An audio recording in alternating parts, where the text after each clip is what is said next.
He has more playoff wins than any player who has ever laced them up. 188 and counting. Mm-hmm. He's been to 10 NBA Finals. And lost 6 of them. More than almost anyone.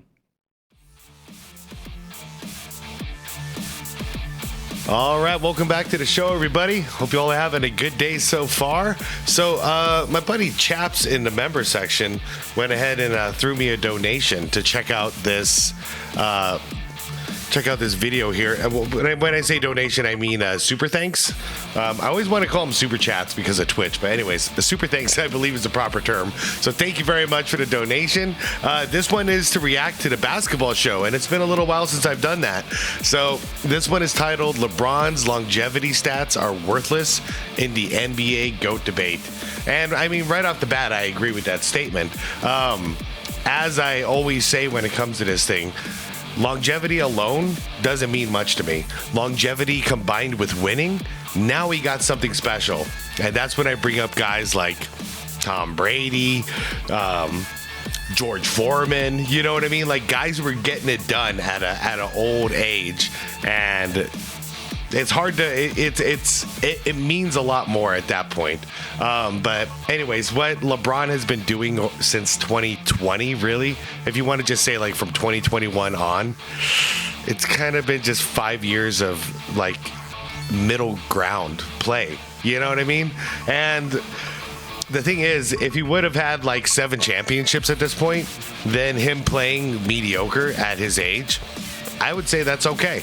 But the fact that he is not even close to the goal of what he, you know, as he self-proclaims himself as the GOAT, like I don't feel like he's anywhere clear the goals you need to clear in order to even be in that conversation. But if he did, that would be something else to witness, honestly. Like imagine if he was sitting on 7 rings and still going out there and playing. Like we would appreciate him a lot more.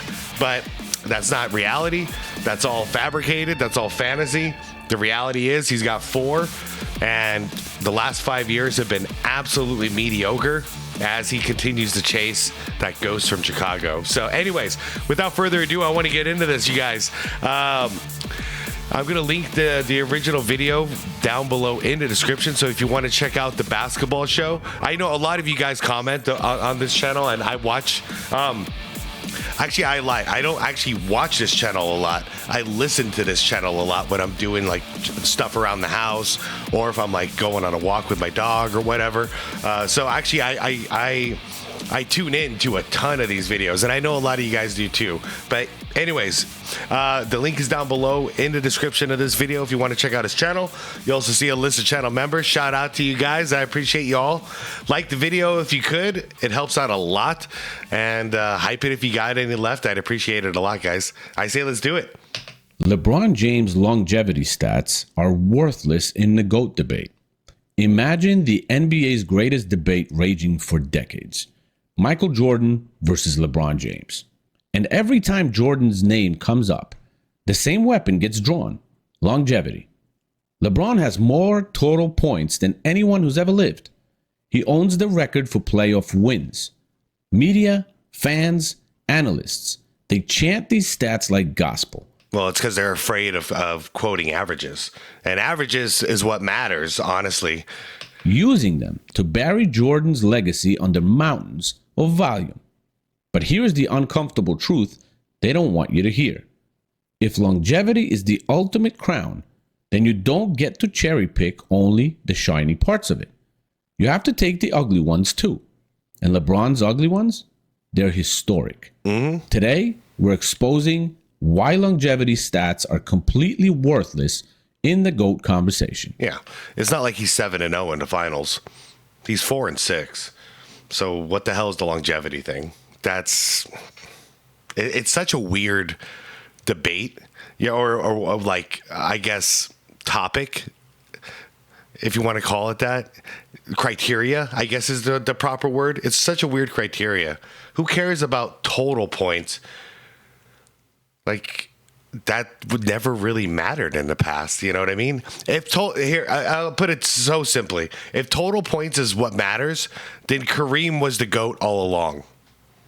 And he still is the GOAT because he's number 2 all time in that category. And he destroys LeBron in championships. Let's talk about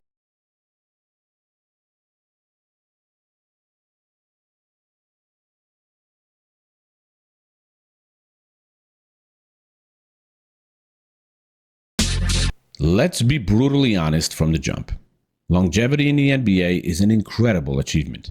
Playing at an elite level into your 40s, logging more games than almost anyone in history, stacking up minutes night after night while bodies break down around you, that takes superhuman discipline, work ethic, and genetics. Yeah, if it somehow comes out that there's a ton of evidence stacked that LeBron never took PEDs, and it turns out he was doing this naturally, then you can call him the most durable, or whatever you want to call, whatever you want to say about him, you can give him that title. Yeah, he lasted the longest.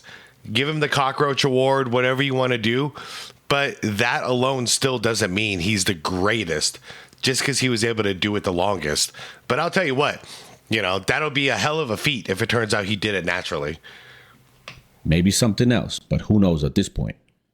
No one is denying LeBron James has done something remarkable by simply showing up year after year, decade after decade.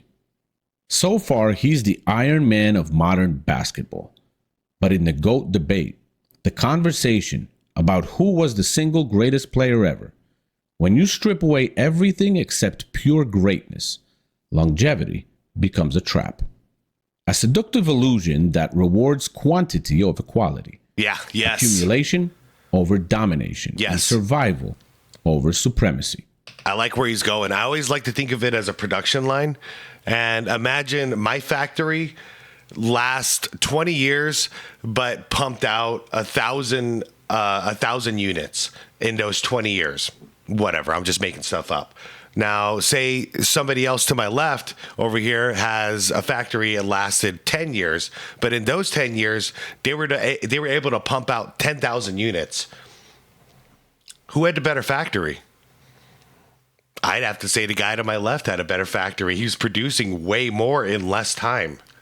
Here's how it works. LeBron supporters love to weaponize his career-long totals. He's the all-time scoring leader with over 43,000 regular season points and counting. He owns the record for most playoff wins at 188, and the media right now keeps babbling about this nonstop. He's played in more playoff games than any human alive, racked up more total minutes, almost most total assists, more everything that comes from simply refusing to leave the floor. And they use these numbers like a sledgehammer against Michael Jordan. Jordan only played 15 seasons? LeBron's in year 23 and still dropping 25 a night. The irony is in that era, 15 seasons, in pretty much any major sport, by the way, not just basketball, but lasting 15 seasons is crazy. Now with modern medicine and all this stuff, it's a different game. Plus the game is softer. A gazillion reasons. We don't need to get into it. But that was considered a very full career. If longevity is all that matters, then what? We got to knock off Larry Bird? We got to knock off Magic Johnson off of these lists? I don't think so, man. Jordan's totals look cute compared to Bron's endless grind. Yeah, check his averages. Sounds convincing on the surface. More games, more opportunities, more stats, therefore more greatness, right? Wrong. Dead freaking wrong. Because the exact same math that inflates LeBron's positive longevity records also piles up the most devastating negative records in league history. I mean, honestly, this goes out to all of you who are watching here. If anybody's going to say just because LeBron has more total points than Michael Jordan, that means he's better, then list all the other guys. Say, oh, so Karl Malone is better than Michael Jordan too? And if they say yes to that statement, you know you're dealing with a dummy. Like, I'm sorry. I've never heard one sane person say Karl Malone is greater than Michael Jordan, the guy who beat him in the finals 2 years in a row. Like, are you kidding me? But that's the same thing. There's no difference to it. So I dare you guys, if you're out there getting in debates, just bring up Karl Malone. Oh, so Karl Malone's better too. Oh, okay, cool. I understand how your logic works now. You cannot celebrate the mountain of points without acknowledging the mountain of bricks. You cannot flex the playoff wins without owning the playoff losses. Agreed. Longevity is a double-edged sword. And in the GOAT debate, it cuts both ways. If we're going to use career totals to diminish Jordan, then intellectual honesty demands we apply the same standard to LeBron. And when we do, the picture changes dramatically. Okay. Let's start with the positives everyone already knows about. Because fairness matters, right? LeBron James is the NBA's all-time leading scorer. He passes Kareem Abdul-Jabbar years ago and has kept climbing. He has more playoff wins than any player who has ever laced them up. 188 and counting. Mm-hmm. He's been to 10 NBA Finals. And lost 6 of them. More than almost anyone. He's logged more games, more minutes, more postseason appearances than legends who retired in their prime. These are real, verifiable feats of endurance. Mm-hmm. They prove LeBron was durable, consistent, and willing to carry massive usage rates for 2 decades plus. In a vacuum, that's admirable. But if the point of the game was just to be durable and last the longest, then he wins. But that's not the point of the game. The point of the game is to win. And the durability thing gets a little sketchy too, because you're comparing durability of a guy who misses 20 some odd games a season versus guys like Magic, Jordan, Kobe, Duncan, Kareem, Wilt, Oscar, Bill Russell, like all these guys who showed up every single day to work.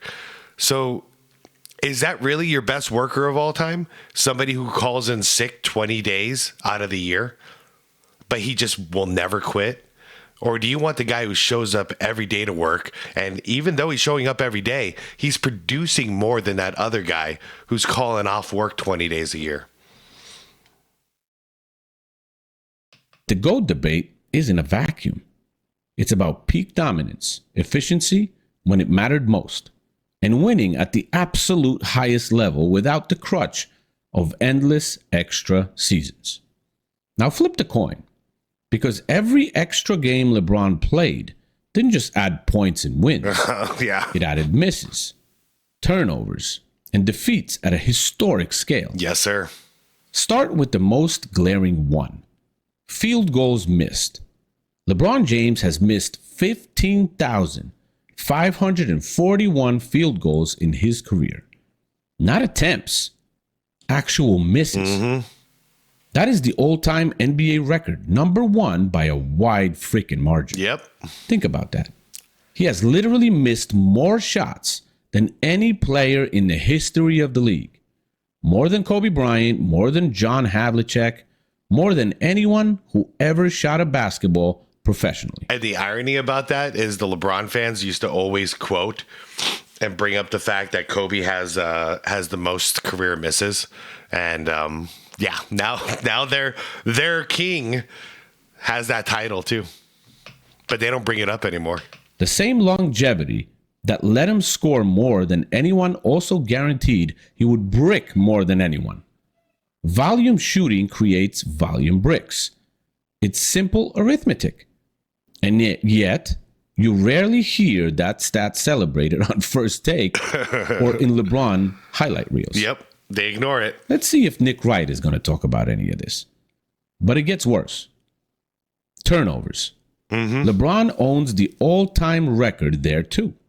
5,650 career turnovers. Number 1 in NBA history.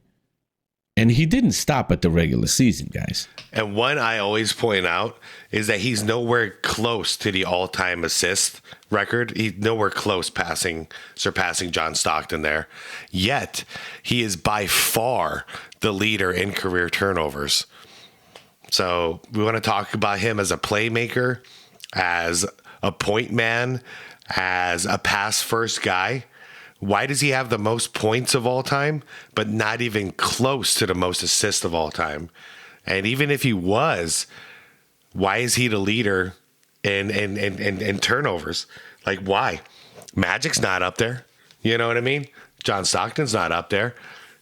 And wouldn't you expect John Stockton to be there since he has the all-time assist record? Shouldn't he be the all-time turnover leader? Well, it turns out John Stockton took better care of the ball than LeBron. And this is turnovers is a huge thing.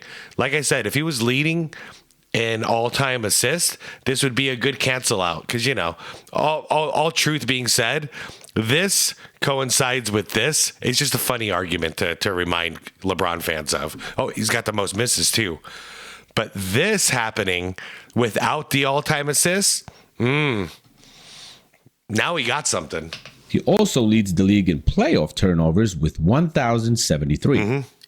The ball has slipped from his hands, been stripped, or sailed out of bounds more times than any other player who has ever stepped on an NBA floor. And as his all-time leading scorer list, that number keeps going up. So do these negative numbers, especially these turnovers. Again, longevity explains it. More touches, more decisions, more opportunities to cough it up. But in the GOAT conversation, where we supposedly judge greatness, does most turnovers ever somehow become a badge of honor because it came from playing forever? Of course not. Nope. It's a direct consequence of the exact same factor that produced his scoring record. You cannot praise one without accepting the other. Yep. Now let's talk losses. Because winning is supposed to be the ultimate separator in these debates. LeBron James has 110 playoff losses. That is also the all-time NBA record. More playoff defeats than Michael Jordan, than Magic Johnson, than Larry Bird, than anyone. Another huge point is this. Michael Jordan's playoff winning percentage is 66.5. LeBron's? 63. Look like Mike won on a higher percentage of playoff games than LeBron. No one wants to mention that stat. Yeah, and then take away the stats because stats are empty, honestly. What did those wins lead to? Did they lead to the promised land? It did 6 times for Jordan. It only did 4 times for LeBron. He has lost more playoff games than most superstars ever played in their entire postseason careers. His finals record? 4 wins, 6 losses. Yep. 33 finals games lost. Another historic mark. He has been swept in the finals. He has been bounced in the first round. More than Jerry West, huh? He has experienced more postseason heartbreak than any player in league history because he simply kept qualifying for most postseasons than anyone else because of years played and roster stacking. Yeah. The guy has literally played with Dwayne Wade, Chris Bosh, Ray Allen, Kyrie Irving, Kevin Love, Anthony Davis, Russell Westbrook, and other great players. Even the All-Star game, the exhibition that's supposed to be fun. LeBron has the most losses there too, with 11. The man finds a way to lose everywhere he goes. I know. And every time he breaks a record, he loses the game. It's weird. Stretch the simple sample size long enough. And here's the part that should make every longevity stat pause. These negative records aren't anomalies. They are the mathematical shadow of positive ones. More games played equals more opportunities for everything good and bad. Jordan played 15 seasons and retired on top. LeBron played 23 and kept going. Of course, the totals look different. But greatness isn't measured by how long you can keep the engine running after the peak has passed. Yeah. It's measured by how dominant you were when the engine was at full throttle. 2 three-peats and 10 scoring titles look pretty damn dominant every season. Yeah. Don't they? As far as basketball facts go, scoring is the most important metric because a team can have more rebounds and still lose. They can have more assists and still lose. Better field goal percentage and still lose. More steals and lose. More blocks and lose. Players can have triple doubles and their team still loses. Agreed. We just saw that with Wemby in Game 1 against Minnesota. Broke the all-time playoff record for blocks. The guy was a monster on the defensive end. Never seen anything quite like what I witnessed that night. However, on the offensive end, and you guys know I like Wemby, but I got to be real, really disappointed me on the offensive end. He kept allowing them to push him out to the perimeter, making him way less useful than if he would have figured it out at some point and off the ball, get into a lower post position, because he kept trying to catch the ball from the perimeter and then make his way into the paint. He's making a big mistake there. He was not putting the ball in the basket. And, he got a triple-double as well that day. Broke the records for blocks, got a triple-double. Doesn't matter. Lost the game. But the team with the most points always wins. Yep. And the collateral damage doesn't stop at personal stats either. LeBron's teams have been notorious for roster churn. During his career, his squads have traded away over 118 players and first-round picks. That's not a small number. That's an entire franchise's worth of bodies shipped out to keep the LeBron machine humming. Teammates come, contribute, get traded for the next piece, repeat. Mm-hmm. The narrative is always LeBron makes everyone better. Yeah. But the reality is that entire supporting cast gets cycled through like rental cars. Agreed. It's the ultimate win now at all costs philosophy. And it leaves a trail of former teammates wondering what happened. And the irony is him doing this win at all costs right now mentality, it has not worked. It's come close to working, and I guess it worked 4 times, but it hasn't worked nearly as much as the other greats that we've seen who they stay where they started and they build, slowly build. A la Michael Jordan. I mean, Magic Johnson got put in a cool situation, but like that kind of thing where it might take you 6 or 7 years. Damn it, I said the thing. But it might take you, a couple of years until you reach the promised land. But when you do, you keep your core together and you keep winning together as a unit. As opposed to this crap, the craziest thing we saw was after they won the last championship, the Lakers, that is, with LeBron, they won in the bubble. The very next year, they blew up the team again for a new win now team. That to me was insane. Like, you guys just won the damn championship. Run it back. What's wrong with that? Yeah, I'm not for it. I'm all for building, and then those guys who helped you win a championship, we got to be loyal to these guys. You know what I mean? Run it back until they lose. Then there's coaching carousel, the infamous LeCoach effect. Paul Silas, Mike Brown, David Blatt, Frank Vogel, Darvin Ham. 5 head coaches fired or let go while LeBron was on their roster. And let me say, it's a shame that happened with Paul Silas, because I think LeBron he didn't want, but he really needed kind of a father figure. And he was 18 years old when Paul Silas was his coach. I think Paul was the perfect selection to be LeBron's first coach. But LeBron wants to do it his way, so he started cycling through coaches out there. Eric Spoelstra nearly joined the list in Miami until Pat Riley stepped in. 100%. And because he stepped in and said no to LeBron James ran away from Miami. Yep. Also because the milk and cookies. The pattern is clear. The ice cream and cookies. When things go south, the coach takes the fall, not the superstar. Again, longevity amplifies it. The longer you Yet when Michael Jordan was playing, every time he lost, we pointed the finger at him. And then every time they won, we pointed the finger at the team. Interesting how different this is, huh? The more coaches you outlast or outfire. Jordan had Phil Jackson for most of his prime and built dynasties around stability. But it's forgotten that Jordan got Phil Jackson as a coach when Phil was a rookie coach. Yep. Jordan trusted him and followed his plan. LeBron didn't like the results. He pressured for a new coach. Yeah. And also, Jordan fought for his coaches' jobs. He did not want Doug Collins fired. He was mad about it. And then he ended up retiring because they fired Phil. Imagine how, once again, there's reasons why I call LeBron the anti-GOAT. It's a cute nickname. It's funny. I know you guys like it. I like it too. But that's the reason. He literally is the reverse of the GOAT that we know. Does everything the opposite way. Blames all of his teammates, gets his fires, coaches, team hops, doesn't take accountability.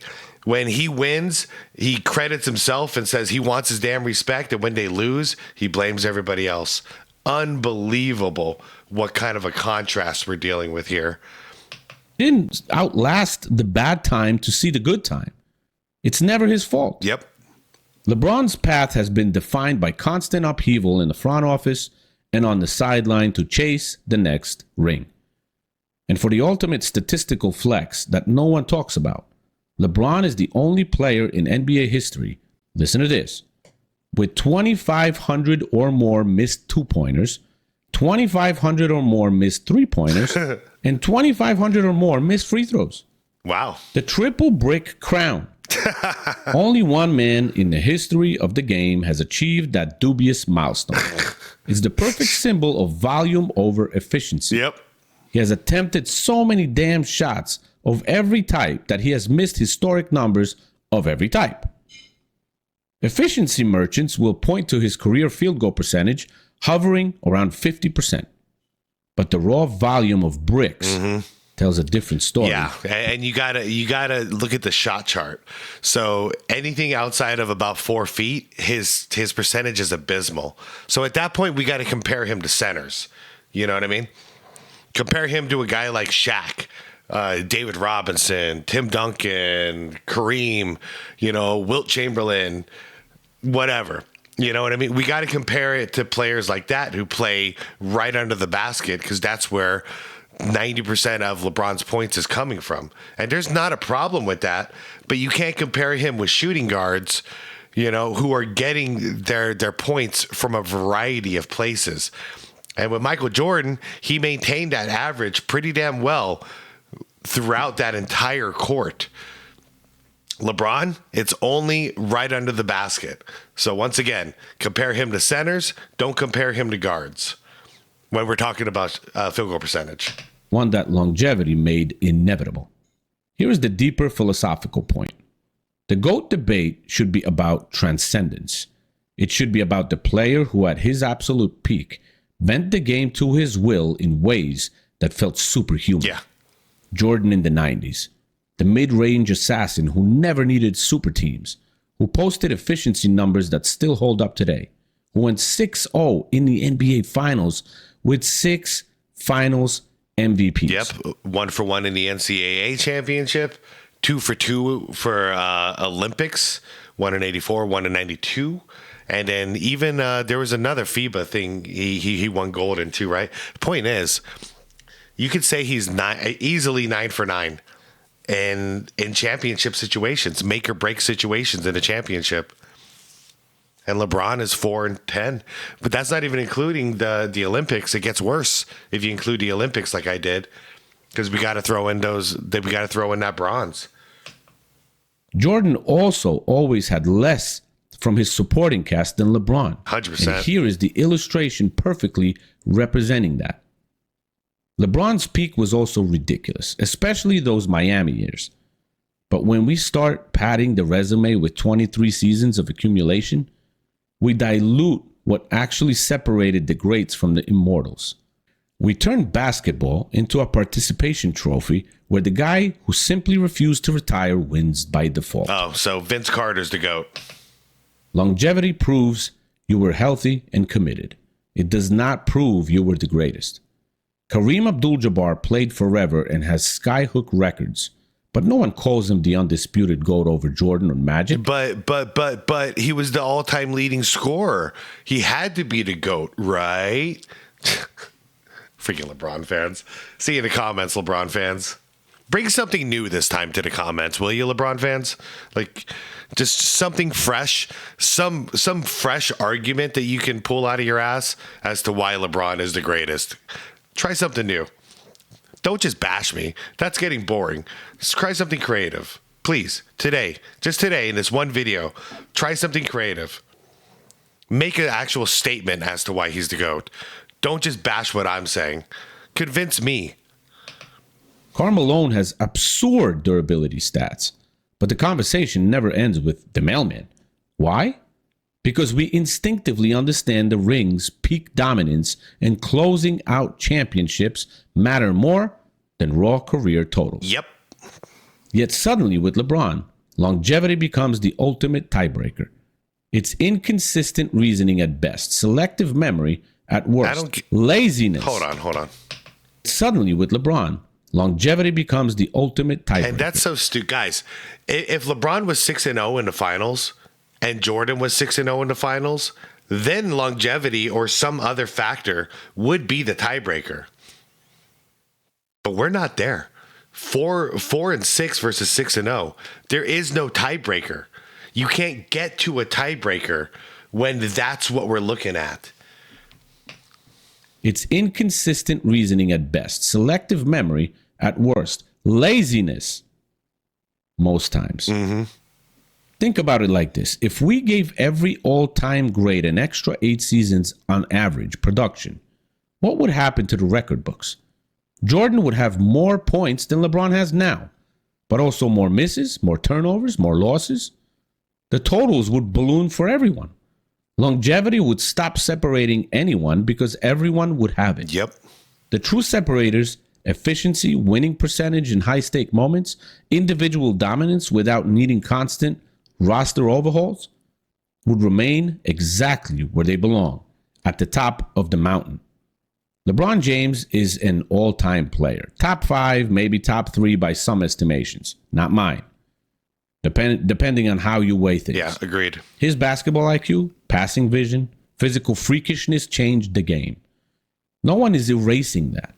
But the narrative that his endless career totals somehow make him untouchable, that they end the debate against Jordan, collapses the moment you apply the same logic to the other side of the ledger. You cannot have it both ways, guys. You cannot celebrate 43,000 points while pretending 15,541 misses don't exist. You cannot brag about 188 playoff wins while ignoring 110 playoff losses. Longevity is not a superpower in the GOAT conversation.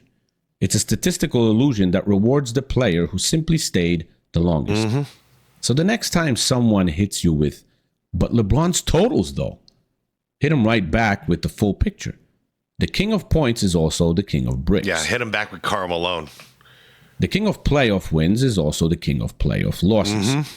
The Iron Man who played forever is also the turnover king, the coach carousel operator, and the roster reshuffle champion. Longevity gave him everything, the good, the bad, and the historically ugly. And in the end, when you weigh in all together, the GOAT debate doesn't get settled by who played the most games. It gets settled by who was the most unstoppable when the lights were the brightest. LeBron earned his flowers for durability, but greatness, that was never about how long you lasted, man. It was about how brightly you burned. And on that metric, the conversation still favors Michael Jordan without a doubt. Mm-hmm. No matter how many extra seasons anyone plays. Now, let me know what you guys think about all this that I have shared with you. Like, share, subscribe to the channel, and I'll see you guys in the next one. Peace. Great video, guys. Link is down below for the basketball show. I mean, I agree with everything he said here, and I don't really feel like I have anything to add on the outro. Like, I mean, you've heard it, you guys. It's so funny because this is just one tiny criteria that honestly is not even a big deal in any major sports. Just longevity alone is only one criteria. You know what I mean? And it's not ever actually been a criteria to be the greatest. That's the irony. It never was before. But it's something you can add on as an added flex. You know what I mean? If you were the greatest anyways, because of what you did in your prime, and then you also lasted long, that's cool, man. You know what I mean? That is very respectable. However, just longevity alone, doesn't mean much. You have to accompany it with winning. And I'm always going to feel like that. And there's nothing that can ever happen to change my mind about it. But, you know, that's LeBron fans for you. I mean, the thing is we got to understand and just accept what this really is, because we've been around for long enough and we've seen every evolution of this weird argument, which shouldn't even be a debate. But, you know, it went from, but he made it to the finals 10 times. Isn't that greater than only making it 6 times? But then we kept saying, yeah, but you lost 60% of those. So they laid off of that for a while. And now, guess what the thing is? You know, they tried to say Jordan was a selfish player. That's why LeBron's the GOAT, because he's a pass-first player. Turns out he's the all-time leader in scoring and bricks, but not even close to the all-time assist number. So there goes that argument. So they got nothing left at this point. All they can try to do is ignore that 4 and 6 and start talking about, well, totals. And time will show that this argument will get buried as well. The more people like the basketball show, the more people like me and others voice out the obvious thing here. Longevity without winning doesn't mean crap. And just because he has the most points total doesn't make him the GOAT. Kareem wasn't the GOAT before him. Karl Malone isn't better than Jordan and Bird and Magic because he has more points than them. So this argument is completely unfounded. So anyways, with that, I think that summarizes how I feel. I thought this video was great, you guys. Go check out the channel. Links down below. If you like the messaging here, hit that like button. Leave a comment down below. All these things help out a lot. Subscribe if you want more content like this, you guys. And I appreciate you all. And I hope that you be water, my friends. Peace out.